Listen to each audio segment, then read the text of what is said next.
warahmatullahi wabarakatuh.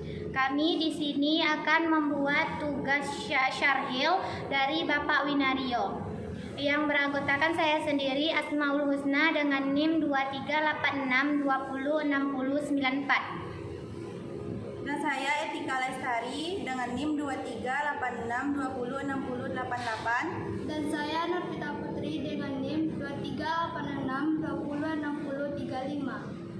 Melati kuntum tumbuh melata, sayang merba di pohon cemara. Assalamualaikum mulainya kata, saya mulai pembuka bicara. Assalamualaikum warahmatullahi wabarakatuh. Alhamdulillahilladzi hadana lihada wa ma kunna linahtadiya laula an hadanallah.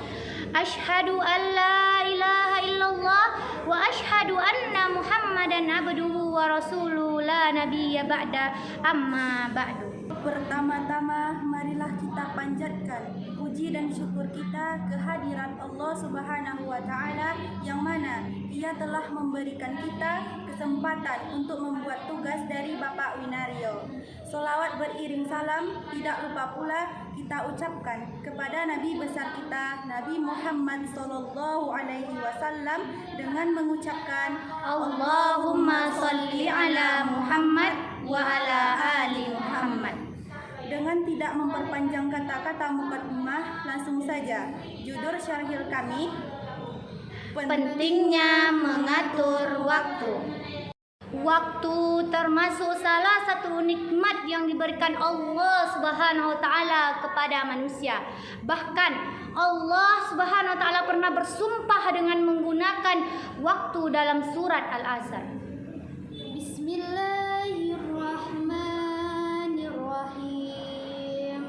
Dengan menyebut nama Allah yang Maha Pengasih lagi Maha Penyayang.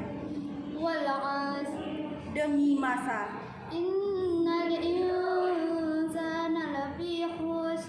sungguh manusia berada dalam kerugian. Illal ladzina amanu wa 'amilus sholihati wa tawasau bil haqq wa tawasau bil sabri. Kecuali orang-orang yang beriman dan beramal soleh serta saling menasihati untuk kebenaran dan kesabaran. Pada hakikatnya, waktu bagi manusia adalah umur sendiri. Saat waktu berlalu, maka usianya pun akan berkurang. Maksud ayat kedua, sungguh manusia dalam kerugian. Manusia berada dalam kerugian jika manusia banyak menyia-nyiakan waktu untuk hal yang tidak berguna. Contohnya adalah terlalu banyak mengeluh, berangan-angan, membicarakan orang, tidur berlebihan dan larut dalam kesedihan. Kita itu harus mengerjakan yang berguna, bukannya menyia-nyiakan waktu. Contohnya, kita banyak-banyak beribadah kepada Allah Subhanahu wa taala. Salat tepat waktu, bukan malah menunda-nunda waktu salatnya. Kita nggak bakal tahu apa yang akan terjadi 5 menit kemudian atau 1 detik kemudian. Mana tahu nafas kita berhenti pada saat itu juga. Maka jangan suka menyia-nyiakan waktu yang telah diberikan Allah Subhanahu wa taala. Pada ayat ketiga, maksudnya adalah manusia tidak termasuk merugi jika ia memanfaatkan waktu dengan baik, yaitu untuk menasihati kebenaran dan menasihati untuk kesabaran. Contohnya, tugas untuk membuat video ini dari Bapak Winario dikasih waktu 2 minggu. Kita tahu bahwa teman yang belum juga mengerjakannya, maka kita beritahu atau menasihati teman tersebut. Jangan menyia-nyiakan waktu untuk mengerjakannya. Kalau bisa sekarang, kenapa harus besok? Jangan malah menunggu H-2 sebelum waktu pengumpulan. Kita juga harus tahu menghilangkan pikiran tentang kata-kata bisa besok, kenapa harus sekarang. Jadi kita harus tanamkan dalam pikiran kita, kerjakan sekarang, kalau bisa sekarang, kenapa harus besok. Rasulullah sallallahu alaihi wasallam bersabda, Ni'matani ma'bunu fa ima kasirun minan nas as-sihhatu wal faragh.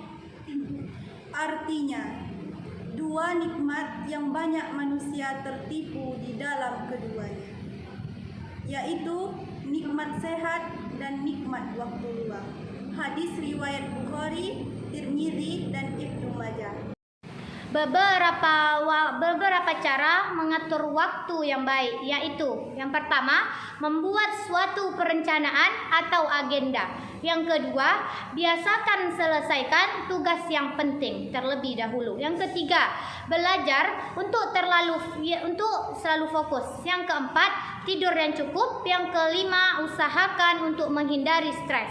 Yang keenam, yang paling penting adalah hentikan kebiasaan menunda-nunda. Rasulullah Shallallahu Alaihi Wasallam bersabda kepada seorang laki-laki dan menasehatinya. Rasulullah Shallallahu Alaihi Wasallam pernah bersabda kepada seorang laki-laki dan menasehatinya, Ikhtanim homsan qabla homsin, syababaka qabla haramika, wasihhataka qabla saqamika, wahinaka qabla faqarika, wa farahaka qabla syukhlika, wa hayatika qabla mautika. Artinya, jagalah 5 perkara sebelum datang 5 perkara lainnya. Mudamu sebelum masa tuamu, sehatmu sebelum sakitmu, kayamu sebelum miskinmu, waktu luangmu sebelum sibukmu, dan hidupmu sebelum matimu. Hadis riwayat Nasai dan Baihaqi. Maka manfaatkanlah waktu yang ada sebelum datang masa sibuk kita, dan jangan menyia-nyiakan waktu sebelum Allah mengambil nikmat tersebut atau yaitu meninggal. Sekian dapat kami sampaikan, semoga bermanfaat. Lebih dan kurangnya kami mohon maaf. Assalamualaikum warahmatullahi wabarakatuh. Putih-putih bunga melati, harum mewangi di pagi hari. Syarhil saya cukup di sini. Jika rindu harap hubungi.